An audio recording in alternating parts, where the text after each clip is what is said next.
Estaba bajo custodia protectora, encerrado 23 horas diarias y recibiendo favores especiales. Los oficiales le dieron un teléfono y le aseguraron su apoyo, pero aún así, un recluso lo alcanzó. El resultado, 23 puñaladas casi mortales. La verdad es que, si eres policía en prisión, vas a necesitar habilidades de supervivencia de nivel experto.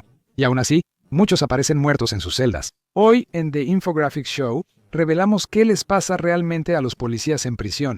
Los policías, como cualquier prisionero, ingresan por recepción y descarga, sin trato especial. Huellas, fotos, pertenencias confiscadas, papeles, desnudarse y revisión. Es cuando un policía pone atención. Lo más difícil es la clasificación. No la evaluación médica o psicológica, sino la de riesgos. Es cuando se les pregunta a los presos sobre vínculos con pandillas, historial como informantes o si creen que podrían estar en riesgo en la población general. Y es cuando un policía probablemente dirá, sí, podría salir seriamente lastimado. Al ex policía le recomendarán permanecer en custodia protectora, el área de la prisión donde están la mayoría de los delincuentes sexuales, chomos y quienes agreden a mujeres. Podría negarse, pero es poco probable. Los ex policías, como los soplones, son objetivos explotados. Para unos son golpizas, para otros libertad condicional disfrazada de muerte. La desventaja es que la protección suele significar 23 horas al día sin privilegios, aunque depende de la prisión. En tu celda, puede que ni siquiera te den tiempo en el patio, o si lo hacen, es un patio segregado solo para los rechazados. Las oportunidades laborales o educativas son más limitadas, y en las prisiones que no tienen una unidad dedicada para PC, la vida para un policía podría significar 23 horas al día en la unidad de vivienda especial o confinamiento solitario. Estudios muestran que las enfermedades mentales graves y autolesiones, incluso mortales, son hasta 5 veces más frecuentes en el confinamiento solitario que en la población general. Los hombres pierden la razón ahí. La depresión, ansiedad y trastorno de estrés postraumático pueden llevar a psicosis y pérdida de identidad. Como verás, muchos policías presos no soportan el aislamiento y toman medidas extremas, aunque un prisionero protegido pueda comunicarse con otros. Están entre hombres que se aprovecharon de niños, hombres que brutalizaron y mataron mujeres. Si eres policía, los oficiales pueden tratarte mejor, pero tus vecinos siguen siendo monstruos. Algunos de ellos son asesinos, y algunos probablemente no lo sean, muy parecido a la policía. Habrá exmiembros de pandillas, quizá hombres que evitan una orden de matar al instante. Si eres un policía con reputación, un sicario o asesino a sueldo, podría entrar en protección solo para acercarse a ti. La única ventaja de un policía es la influencia externa. Si un oficial correccional te hace la vida difícil, tus amigos afuera pueden hacerle la vida miserable a ese oficial. Depende de dónde estés encerrado. Si cumples condena en tu estado, tus amigos podrían respaldarte.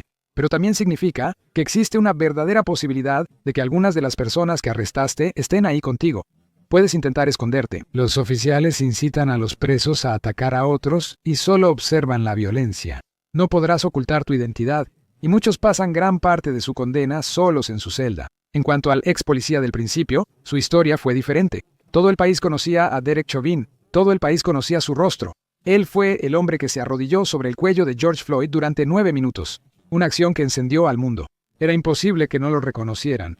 Recibió 22 años y medio tras 20 años en la fuerza. Había sido condecorado con medallas por valentía, pero tenía 18 quejas por mala conducta en su historial y eso lo convirtió en un gran objetivo. Tras unos años, las autoridades lo movieron de una prisión de máxima seguridad en Minnesota a una de seguridad media en Arizona, la Institución Correccional Federal de Tucson. Media es más libertad, pero con la reputación de Chauvin eso no siempre es bueno. Lo aprendió por las malas. En noviembre de 2023, John Terskak, de 52 años, no era un ángel. Cumplía 30 años por intento de asesinato y asalto armado como miembro de la mafia mexicana. En 1990, asesinó a un recluso mientras cumplía condena en la prisión estatal de Folsom. Fuera de prisión, cobraba impuestos a pandillas y vendedores, amenazando con lastimarlos si no pagaban. Además, era informante del FBI, así que no era un modelo de moralidad. Terskak se acercó sigilosamente a Chauvin en la biblioteca de la prisión, tomó un cuchillo casero y lo apuñaló 23 veces. La rápida respuesta de los oficiales probablemente salvó la vida de Chauvin. Aunque luego se analizó cómo Terskak pudo acercarse tan fácil, ¿los oficiales lo permitieron? No es la primera vez que los guardias ignoran ataques a prisioneros de alto perfil. Más sobre esto después. La condición de Chauvin fue reportada como estable, y una vez que se recuperó, lo transfirieron a una prisión de baja seguridad en Texas. donde sus nuevos compañeros de celda probablemente eran evasores de impuestos y personas que no podían pagar multas de estacionamiento. Chauvin debería estar seguro ahí, algo que no pueden decir los 6 ex policías de Mississippi en Rankin. Hace poco les dieron 165 años en total, por un ataque de invasión de hogar, donde 2 hombres negros fueron torturados física y sexualmente. 6 policías, autodenominados Escuadrón Gun, entraron a la casa sin orden judicial tras una llamada por actividad sospechosa. Durante 2 horas, lanzaron una serie de insultos raciales mientras esposaban a los hombres, les aplicaban descargas con pistolas eléctricas y los sometían a asfixia simulada con agua. Encontraron el juguete sexual del dueño de la casa y se lo metieron en la boca a uno de los hombres. Luego amenazaron con violar a ambos. Durante una ejecución simulada, un policía disparó en la boca de una víctima, cortándole la lengua y fracturando la mandíbula. Los oficiales salieron a debatir cómo encubrirían lo ocurrido, llevando el equipo de videovigilancia y arrojándolo al río. Las investigaciones mostraron que policías de Rankin metieron un palo en la garganta de un hombre, quemaron los pies de otro con un soplete y probaron pistolas taser en sospechosos. Eran maníacos que derribaban puertas y actuaban como matones en casi cualquier ciudad de Estados Unidos. Estos hombres serán golpeados, extorsionados y quizá asesinados. Por eso estarán 23 horas diarias en sus celdas durante años. Sin embargo, algunos policías parecen tener un deseo de muerte. En 2001, el exoficial del Departamento de Policía de Los Ángeles, David Mack, cumplía condena en una prisión federal en Illinois. Mientras trotaba en el patio principal, creía que sus 14 años de condena por robo bancario iban bien. Estaba fuera del estado y nadie sabía quién era. El problema es que los internos tienen mucho tiempo libre y ven mucha televisión, leen periódicos y revistas. Un día, vieron algo sobre el crimen de Mack y descubrieron que era socio de uno de los policías más corruptos en la historia del Departamento de Policía de Los Ángeles. Mack trabajó con Rafael Pérez, implicado en el escándalo Rampart del Departamento de Policía de Los Ángeles. En los 90, unos 70 oficiales actuaban como gánsteres. Tumbaban puertas de familias inocentes y golpeaban personas. Si no hallaban nada, sembraban drogas o inventaban agresiones. Estos policías eran corruptos y asquerosos. Robaban drogas a narcos para venderlas a otros. Era una licencia para matar y lucrar, y el oficial Pérez estaba en medio de todo. En la calle se decía que Pérez en realidad estaba afiliado a los Bloods, y circulaba el rumor de que estaba involucrado en el asesinato del rapero Notorious Big. Como te puedes imaginar, Pérez no era precisamente popular entre muchos de los hombres que estaban tras las rejas. Intentó culpar a la pandilla Temple Street por un asesinato frente a un McDonald's donde un hombre fue baleado en la cabeza. Los asesinos eran de la mafia mexicana, pero 4 hombres de Temple Street fueron arrestados y condenados en parte por el testimonio de Sonia Flores. Nadie sabía entonces que Pérez y Sonia Flores estaban involucrados. Él la embarazó a los 16 años tras llevarla a un club nocturno. Ella abortó, pero dijo que se enamoró de él y haría cualquier cosa por él.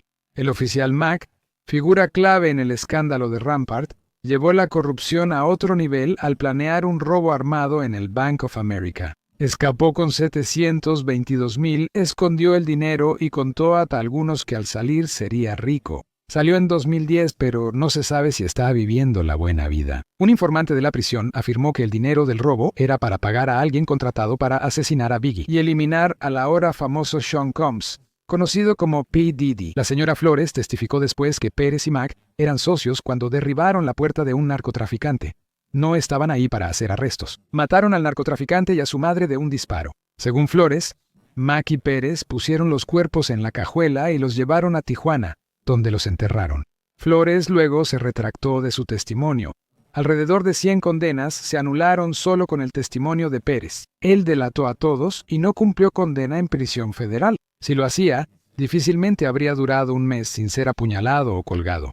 Mack no tuvo esa suerte. Una exestrella de atletismo corría en el patio de la prisión mientras varios reclusos lo observaban.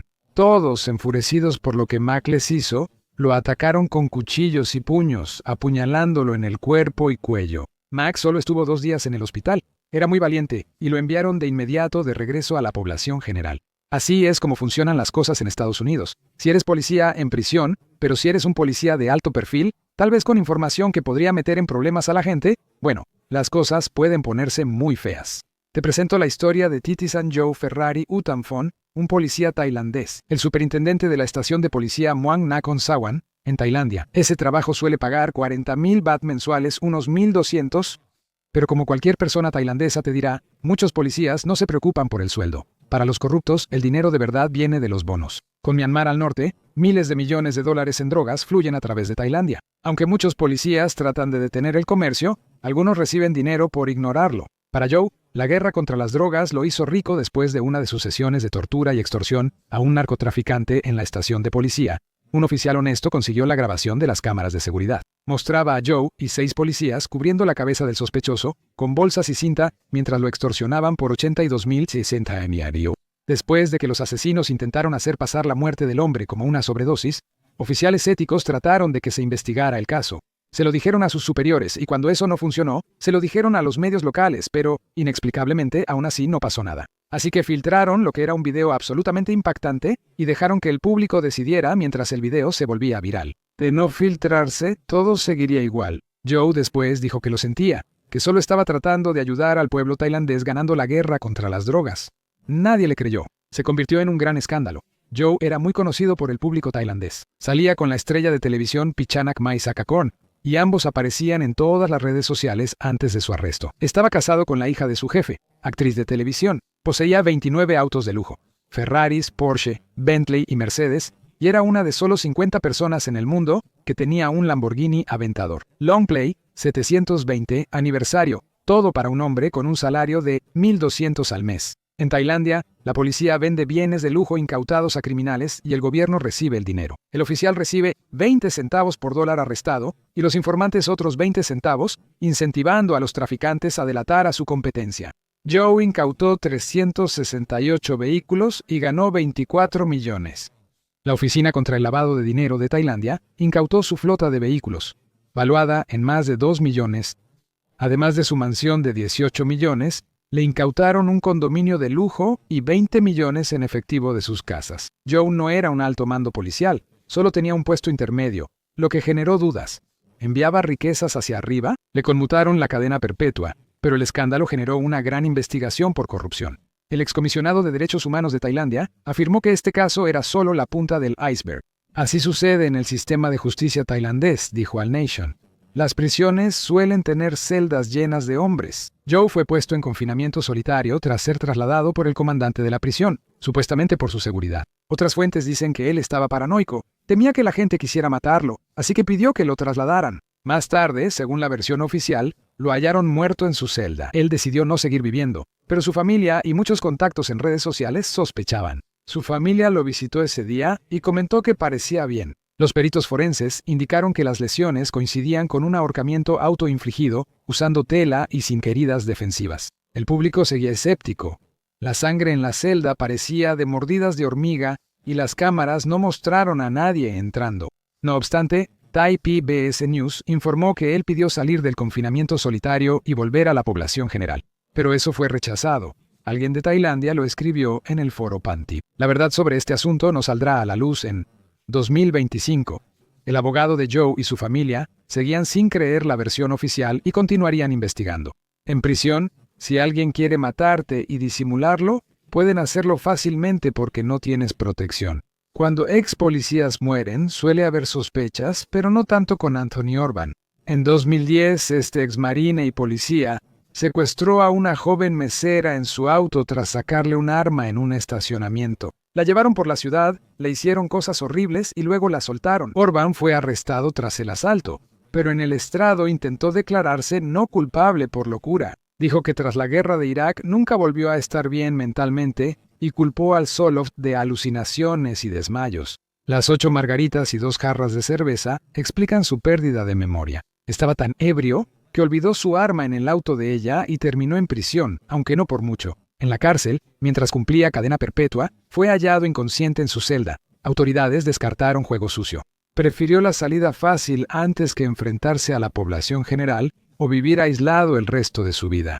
Uno de los casos más notorios del mundo involucra a un policía. La muerte de Jeffrey Epstein está llena de rumores. El principal sospechoso para los teóricos de la conspiración es un ex policía, Nicolás Tartaglione, corpulento y con historial de violencia extrema. Él era la última persona en la Tierra en compartir celda con el recluso más famoso de Estados Unidos. Tartaglione, ex policía de Nueva York, fue condenado por 11 asesinatos, secuestro con muerte y conspiración de narcóticos. Epstein compartía celda con Tartaglione cuando fue hallado inconsciente y en posición fetal antes de morir. Faltaban las grabaciones de video, como cuando murió 2 semanas después. Los registros oficiales de la cárcel muestran que inicialmente les dijo a los guardias que Tartaglione había intentado matarlo, pero después se retractó de esa declaración y dijo que no sabía cómo terminó con una soga de tela naranja alrededor del cuello.